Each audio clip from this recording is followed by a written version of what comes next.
Hey there everyone, it's Jenn, the board game librarian. I'm flipping some pages and pushing some cubes, but with a different kind of segment today. Welcome to my office here at work. It's kind of a glass fishbowl, so you're going to see patrons walking back and forth on either side of me. So welcome to the public library. Today, I'm going to be talking about what I do. And I've gotten so many questions over the years of being on the Dice Tower, and for folks who know me from my Instagram account or the other variety of places folks might know me from. My technical job is I am the head of reference and adult services for the Manchester Public Library in Manchester, Connecticut. It's 500,000 Manchesters in the US and across the world, but I'm in Connecticut. We're kind of a suburban urban community with 60,000 folks, very diverse community. We're a former mill town. Our industry in particular was on silk. We were known as the Silk City capital of at least the United States for a long while. Our silk was very famous. So I've done this job. I've worked at this library since 2014, and I've done games and gaming since 2015. If you followed me for any period of time, you know that I've been a gamer probably since 2010 when Matt and I, my husband, got together. And I'm a firm believer in bringing things to a library space where I'm passionate about them, because I think when you are passionate about something, other people follow you. So in 2015, Matt got the opportunity to teach War of the Ring, our favorite game, and Battle of Five Armies at Gen Con. And it was a really great opportunity, and I said, sure, great, let's go. And I said to my boss at the time, hey, I've been kind of thinking about bringing board games to this library, starting a game group here. What do you think about that?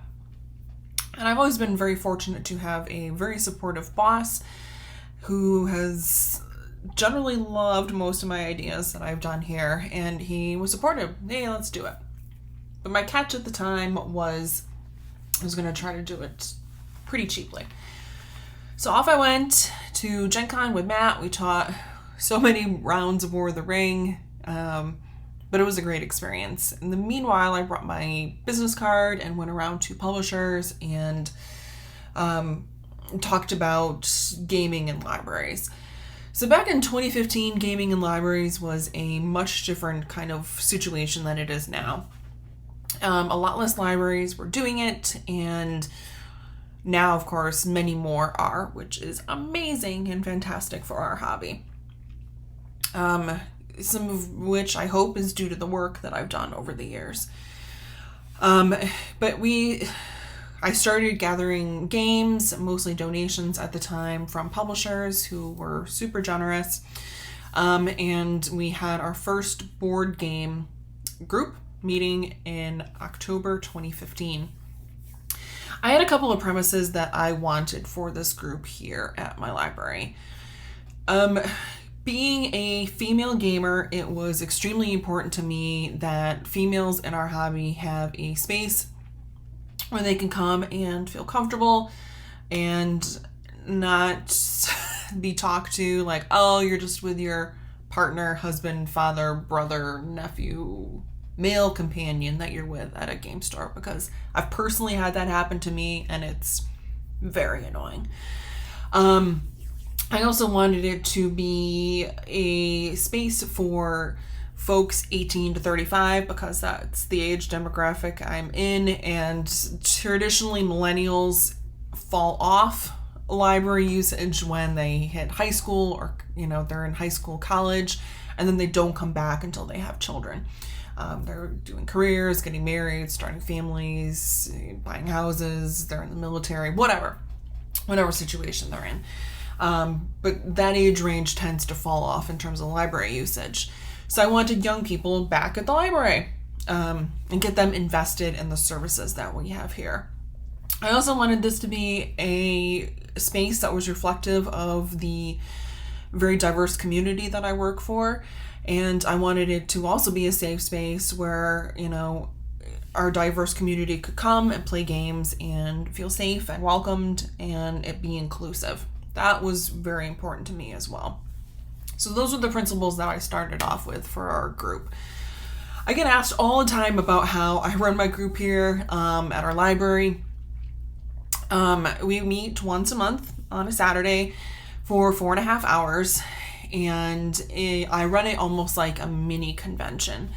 Unlike at an FLGS where you may have a game group meetup or an event of some sort where folks bring in their games or have already scheduled play times or people that they're playing with, I wanted this to be very free-flowing in that aspect. I wanted it to be an opportunity where people could come and intermingle with each other, meet new folks, and kind of really just try new things. So we started off with the premise that folks would be teaching games, that they're like demos, but you get to play the full game. So now we have anywhere from 5 to 6 games that are taught by my amazingly awesome team of volunteers that I've curated over the years, where they learn the game if they don't already. It's typically a game that they own. They bring it and they teach it to whatever group of folks sits down, whether it's 2 players or 6 players, and they may teach a game multiple times within a session. There's a couple of things with this that were logistical. I wanted it to be different than the FLGSs. Like, why come to the library instead of an FLGS? When you're being taught something. That to me is really one of the cornerstones of our game group, that you can come to the library with nothing. You can come just yourself. I don't really allow people to bring in their own games to play. That you come in, you sit down, and you are just taught something. So it takes away the hassle and haggle and frustration, embarrassment some people feel when they sit down to learn a game. That here we have our dedicated teacher who has learned it. You were just going to sit there and be taught a game, which is great. I also didn't want folks bringing in their own games because I was concerned about liability issues with food, coffee, soda, drinks. I didn't want someone's really bedazzled, let's say Return to Dark Tower, which has been a very expensive Kickstarter for, let's say, soda to be knocked over and for it to ruin the tower, right? I know it's guaranteed for 2 years. But those kinds of things. And 2, one of the things that's very important to me with gaming in libraries is access, equity, and inclusion, right? So my library, where we are, and in this community, and I'm going to talk about this a bit because it's very important to me, there's pockets of folks who 42% of them live below the poverty line. And, if I'm encouraging people to bring their own games and someone is in that economic bracket and they don't have anything to bring, I don't want people feeling shame or upset or any kind of other feeling, that we're all on an equal playing ground. No one is bringing anything, just themselves. You just have to be there and show up. And you're not required to bring anything or buy anything necessarily. So this is something that has worked out really well over the years. I have a really awesome team of teachers who teach things. We have been going strong since 2015, except for the pandemic when we didn't meet. And we have anywhere from 18 to 47 people who've shown up. Now, part of the key to our success is that I've teamed up with the Portal Gaming Store. For those of you who are podcast fans, you will recognize Portal Gaming Podcast, run by Brant, who is one of my volunteer teachers, and the owner, Brian, of the store. He and I have had a really awesome relationship from the very beginning where we partner together. Brian is one of my teachers sometimes. Brian has also brought in product to sell where, if we're teaching quacks, Brian will bring in the game and sometimes offer a discount for folks to purchase the game right then and there. Because I'm trying to encourage community partnerships, business building, and goodwill, really, trying to support our game store too, and really create like this great circle. where I'm referring folks up the street to purchase games too. Let's say they play a game here that they've checked out and they want to go purchase it somewhere. And I'm like, well, it doesn't have to be Amazon. If you head up the street, tell Brian I sent you, he might have that in stock. So that was also really important to me as well. But we've had publisher days, we've had Osprey here, we've had Restoration, Smirk and Dagger, other designers too. The Teuton Porcupine team are some of my favorites to have here. You would know them from Kapow. So really fostering a local community of gamers and local folks and making us a hub where people can feel comfortable to come and play games. So that's kind of the basis of the game group. Now I get tons and tons of questions over and over and over again of the games and how they're circulated. So if you know me personally, or you've kind of guessed over the years, I'm a go big or go home kind of girl.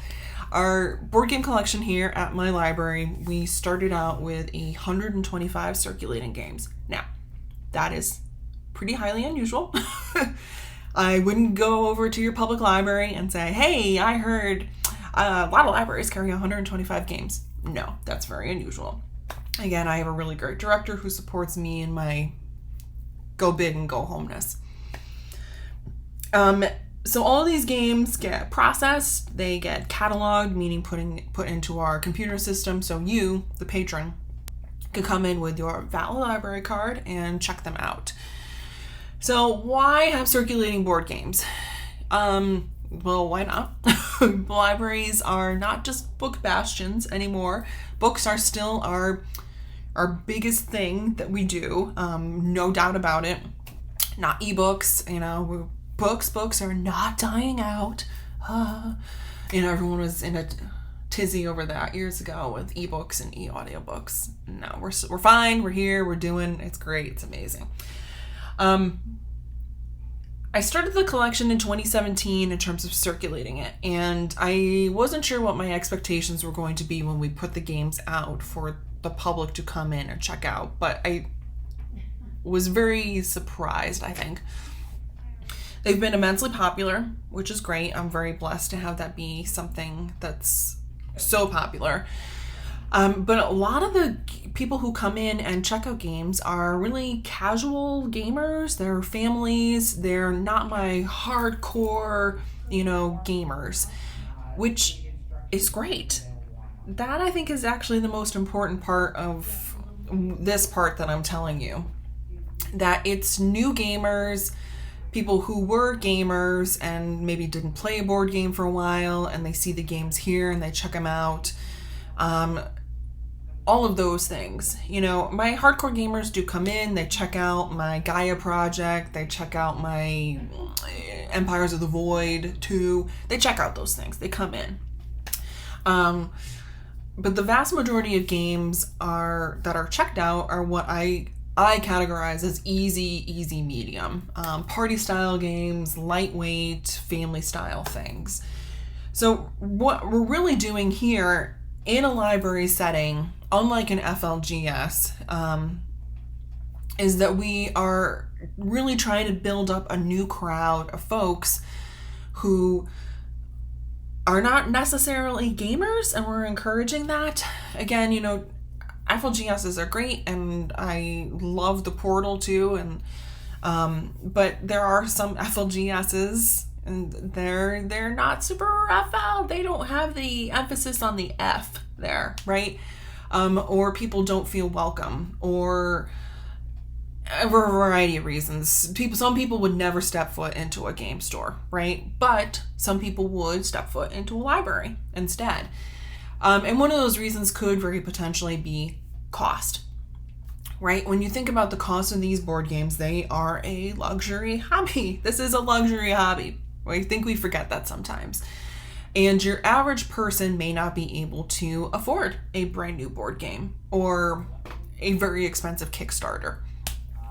So by allowing folks to check out board games at a library, you're stripping away those inequities and you're allowing everyone the same opportunity.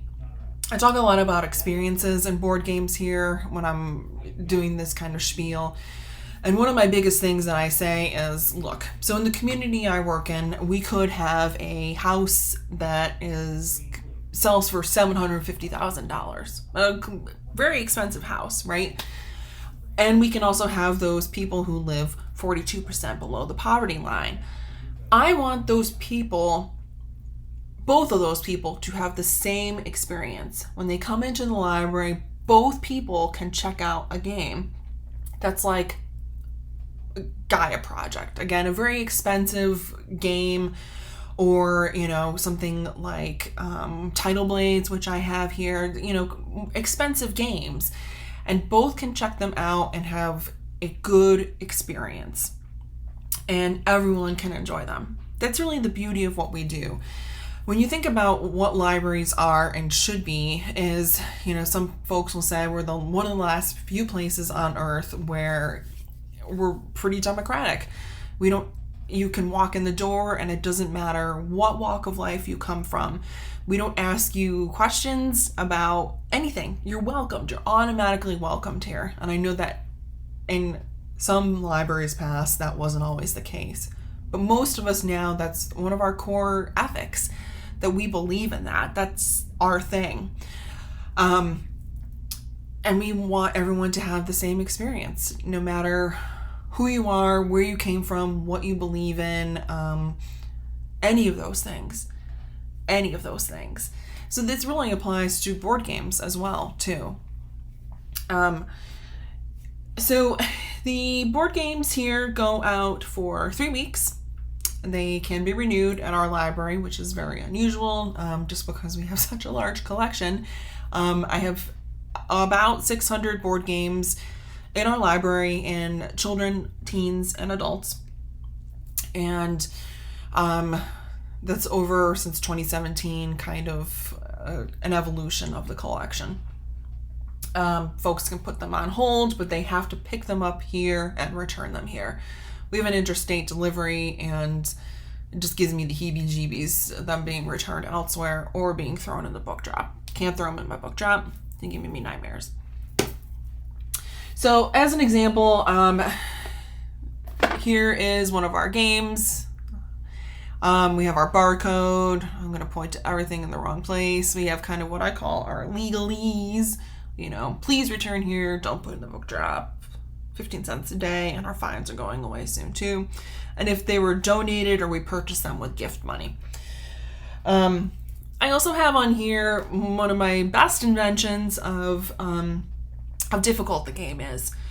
I tell this story because it actually happened. One of our first games that I had in our collection was Dominant Species. Now, if you followed me a long time, I play all games, whether it's from Happy Salmon to the real chonky babies, right?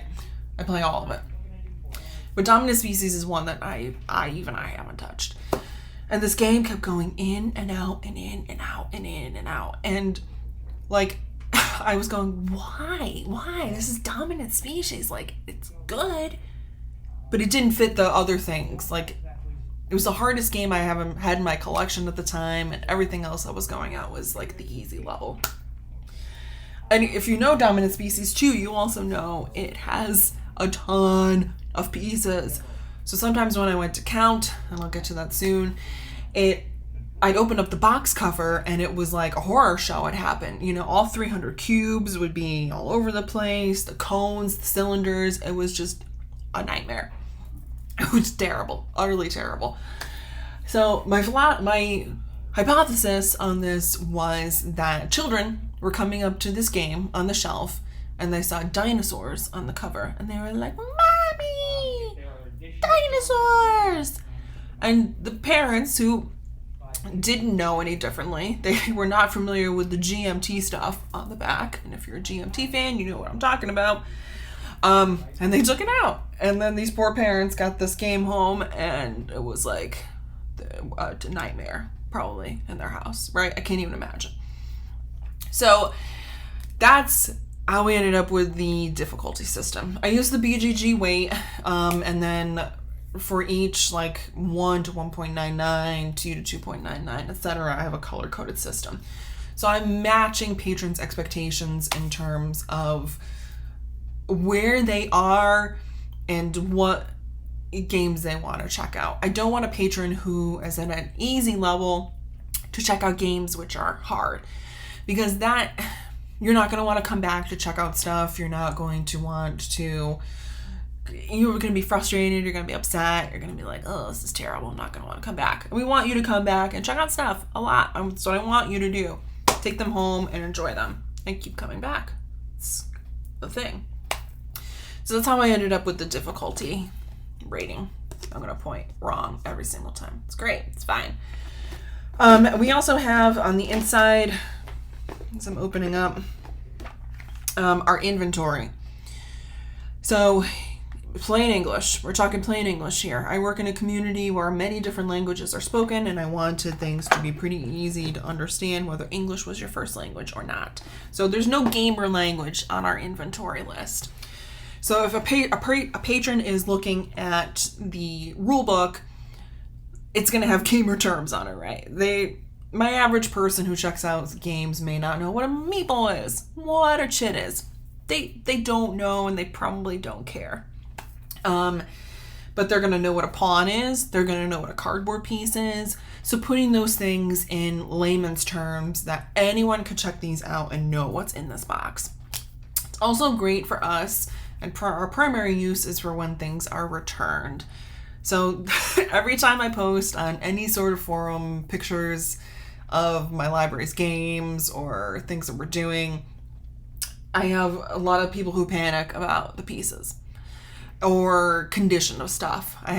So our process is that when games are checked out and brought back, they're immediately taken off of a patron's card. But every single game is counted. There are no exceptions to this. None. Because again, if you're talking about experiences, I want every patron to open these games for them to be as pristine as possible, so they all kind of feel like, hey, this is a new game. You're having a good experience, right? That all things are in their baggies, they're rubber banded if need be. But every single piece is in there, right? I mean, you wouldn't want to check out season 5 of Downton Abbey, which has 6 discs in it, and have disc 3 missing, right? You just wouldn't do that. And we wouldn't do that on our end either. That's not part of our process. So everything is labeled in baggies, sometimes rubber banded if need be. And they're counted. There's no exceptions on that. I've seen some people talk about the weighing system, which is bunk. I don't like that. If you're a librarian watching, please don't do that.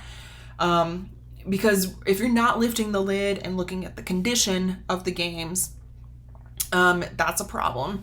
If the most essential piece of the entire game is missing and it only weighs a minuscule amount and it's not going to show up on the scale, that's a problem. And then, like, this happened with our copy of Sushi Go, like sticky fingers and cards stuck together, and when we went to count them, they were so stuck together that they ripped. So we have to assess damage too. I say this to everyone. Everyone freaks out about this. 95% of board games that are returned with they're complete. That is a huge percentage. Huge percentage. So it's the other 5% that's kind of nebulous, right? Of the 5%, let's say 4%, we check the game back out to them, to a patron, we email them or call them, we know which piece is missing. Those 4% find the piece. Great. Most patrons are really super considerate about our games. They know how expensive they are and how kind of precious too. This is a precious service. It's the 1% that's a little wonky. I have to make judgment calls on pieces, if I can get replacement pieces, if I have stuff in how essential it is too. So that's how that works. So if you are a patron and your library does not have games, I want you to know that you can contact your library and ask, hey, I'm wondering if you have board games. And if they say no, be like, okay, sure. But what you can do is you can formulate a plan. I've helped people all across the world at this point formulate plans on how to approach their public library on getting board games in. And sometimes all patrons have to do is ask, because if a patron is looking for a service, they're probably not the only patron out in the community that is looking for this service as well. You know, they're probably just one of many. And sometimes that's all it takes, just asking. Formulating a plan to me is your best bet in terms of getting a service like this in your community. And I'll drop my email, hopefully right here. I highly encourage you to contact me and we can work on this together. It doesn't have to be hard. It can be super easy, but sometimes it's finding the right person on your library staff and connecting with them and asking those questions. Going to the right age group, you know, whether you're thinking children, teens, or adults, and doing it. Sometimes it'll require a little volunteering time on your end, or a teenager, if the public library offers teenagers volunteer hours, but it can be done. And libraries across the country are really embracing this. Back when I started in 2015, I was like, there weren't as many, but now there's way more. And some of it is because folks like you watching this video right now, have asked their librarians for this service. And the more people that ask, the more the service can be not out of the ordinary. It can be quite ordinary, and that's what we want. So that's kind of what I do in a nutshell. Hopefully that explained a little what I do. If you've ever wondered why I'm the board game librarian, that's really, I am a board game librarian. It's part of my job here at work. It's a wonderful thing. And I'm happy to have helped as many people as I have over the years. Again, my sneaky thing is I want you to go back to your public library, especially now where so many across the country here in the US are having challenges with book banning. We need your support now more than ever. So if you believe in us and what we do, our mission, then we need you. We need you. Again, please feel free to contact me, and yeah, happy reading, happy gaming, and happy libraries. Thanks, everyone.